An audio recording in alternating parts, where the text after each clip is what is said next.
If you love Grease, you probably think you know everything about Rydell High. The songs, the leather jackets, the carnival ending, the hand jive. But Grease, like all great 70s musicals, has its best drama behind the scenes.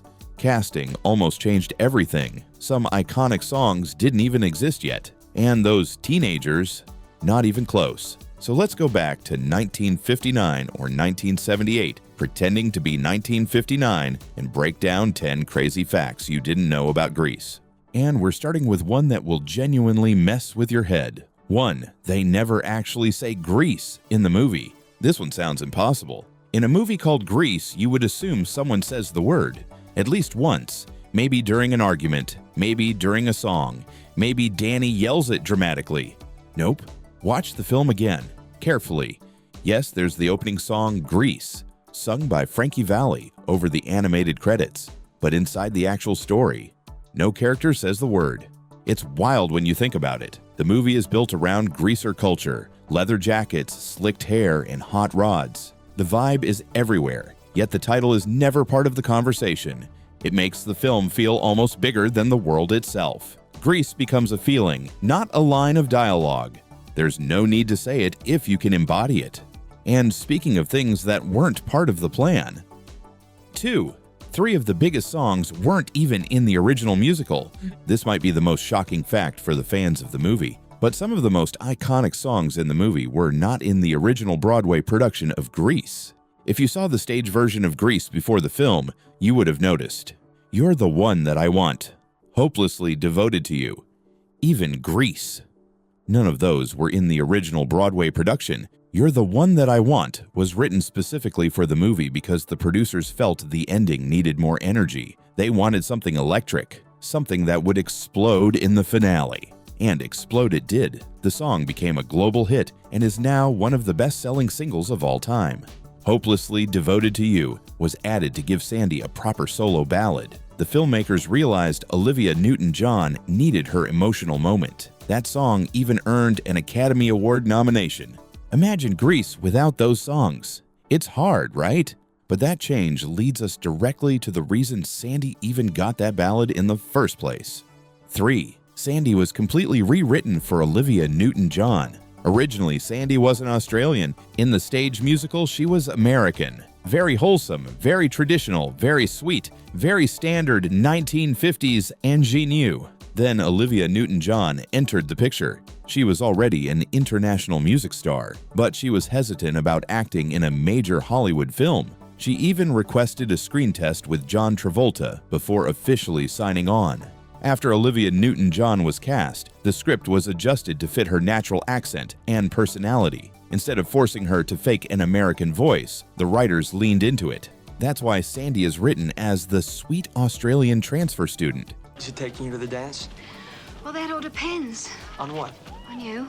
Her emotional ballad was added to match her musical strengths. The softer delivery, the innocence, even the emotional weight of Hopelessly Devoted to You was shaped by Olivia's musical identity. Which is funny because before she landed the role, Hollywood had other plans. 4. Hollywood's A-list actresses almost played Sandy. Before Olivia Newton-John became Sandy Olsen, the studio considered so many big names. Producers looked at established actresses who were already popular in the 1970s. The studio wanted someone safe, someone bankable, someone recognizable. At the time, movie musicals were risky. Studios weren't sure if Grease would even work on a large scale, so they looked at names that already carried box office credibility. But none of them quite clicked. In fact, Marie Osmond was offered Sandy first, but she turned it down because she didn't want to wear the black leather. It wasn't until John Travolta, who had massive influence after Saturday Night Fever, pushed for Olivia that things changed. He believed she had the right softness and musical credibility. And honestly, he was right. It's hard to imagine anyone else stepping out in those black leather pants during the finale. But while we're on casting surprises, 5. Some of the teenagers were definitely not teenagers. Let's just say Rydell High had some very mature students. Stockard Channing, who played Rizzo, was 33 years old during filming. Jamie Donnelly, who played Jan, was 30. Michael Tucci, who played Sonny, was also pushing 30. Even John Travolta was 23, which is a bit more believable, but still not exactly high school. Now, why cast adults? Simple. Experience. The roles required heavy choreography, live singing energy, comedic timing, and long shooting days. Producers wanted performers who could handle it all. Teenagers with that level of polish were hard to find. The result was a high school where everyone looked like they paid taxes. And, honestly, it works. The cast sells high school drama with such conviction that you forget they could legally rent cars. How do you like school so far, Sandy? It's different. But Stockard Channing's casting leads to another unexpected detail. 6.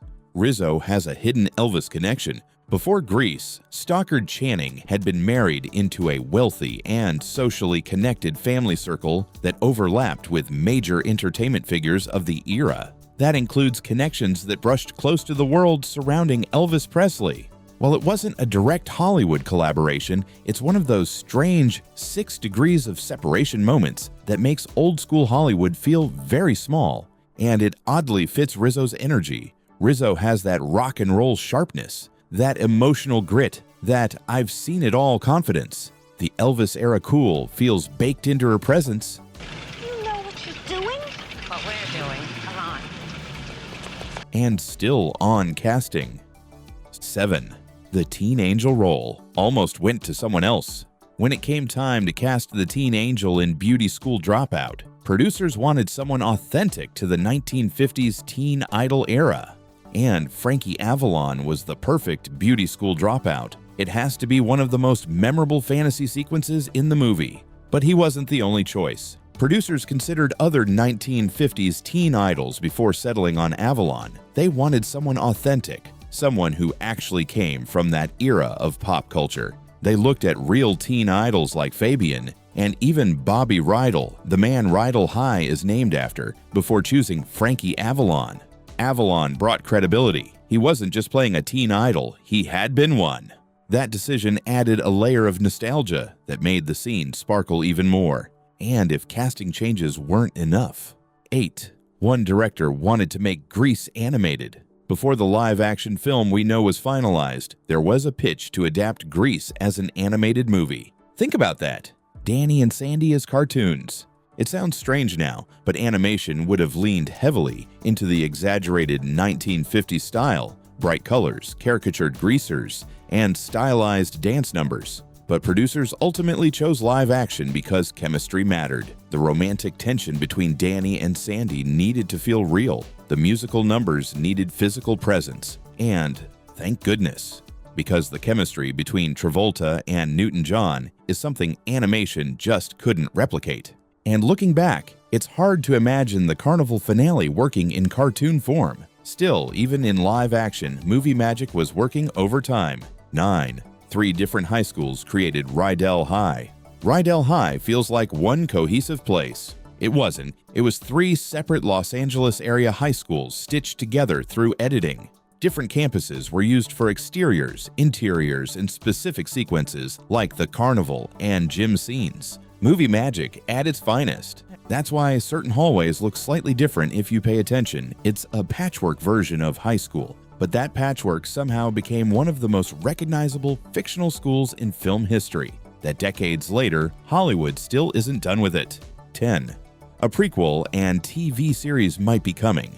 Over the years, studios have discussed expanding the Grease universe with a prequel film and even a television series. The idea is to dig up Rydell High before Danny and Sandy's summer romance, center it around the Pink Ladies, and build out the world even more. Why revisit a 48-year-old story? Because Grease still sells. The soundtrack still streams. The costumes still dominate Halloween. Clips still go viral. The songs still get covered. Nearly 5 decades later, the movie still feels alive. That's not nostalgia alone. That's impact. So the next time you watch Grease, remember, the word is never said. The biggest songs were late additions. Sandy almost looked completely different, and half the teenagers could have been the teachers. Those are our 10 facts on how it all came together perfectly. Don't forget to hit that like button, tell us about your favorite musical number, and subscribe so you're never out of the loop. Because at the end of the day, You're the one that I want. See you in the next one.